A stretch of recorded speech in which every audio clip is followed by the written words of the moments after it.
อาจารย์นี่ภาษาอะไรครับอาจารย์อันนี้เป็นภาษาเขมรอืมเป็นคาถาที่เขียนด้วยภาษาเขมร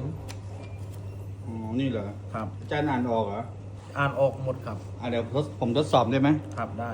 เดี๋ยวผมจะเปิดมั่วๆไปแล้วกันนะสุ่มๆนะใครรู้ภาษาเขมรก็ช่วยกันทดสอบอาจารย์เลยนะเดี๋ยวเปิดดูเอาสักหน้าหนึ่งหน้าไหนก็ได้เนาะครับสักหน้าหนึ่งอ่านให้ผมฟังหน่อยอันนี้อ่านว่าเปรียบาลัยสดอปีกรอยอันนี้โอมกาลิยะโอมกาลิยาโอมกาลิตาโอมกาลิทูต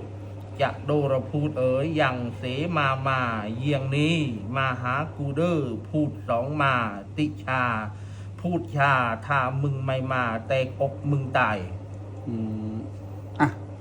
เอาสัก3 แถวพอนะอันนี้อันจื้อเนียงพี่อันจื้อเนียงพัดอันจื้อเนียงรถเนียงเมียพกาจันอันเปรปีนเต้าอันเฮาปีนหมอกตัวบานมินบานมันเป็นกระทาสนี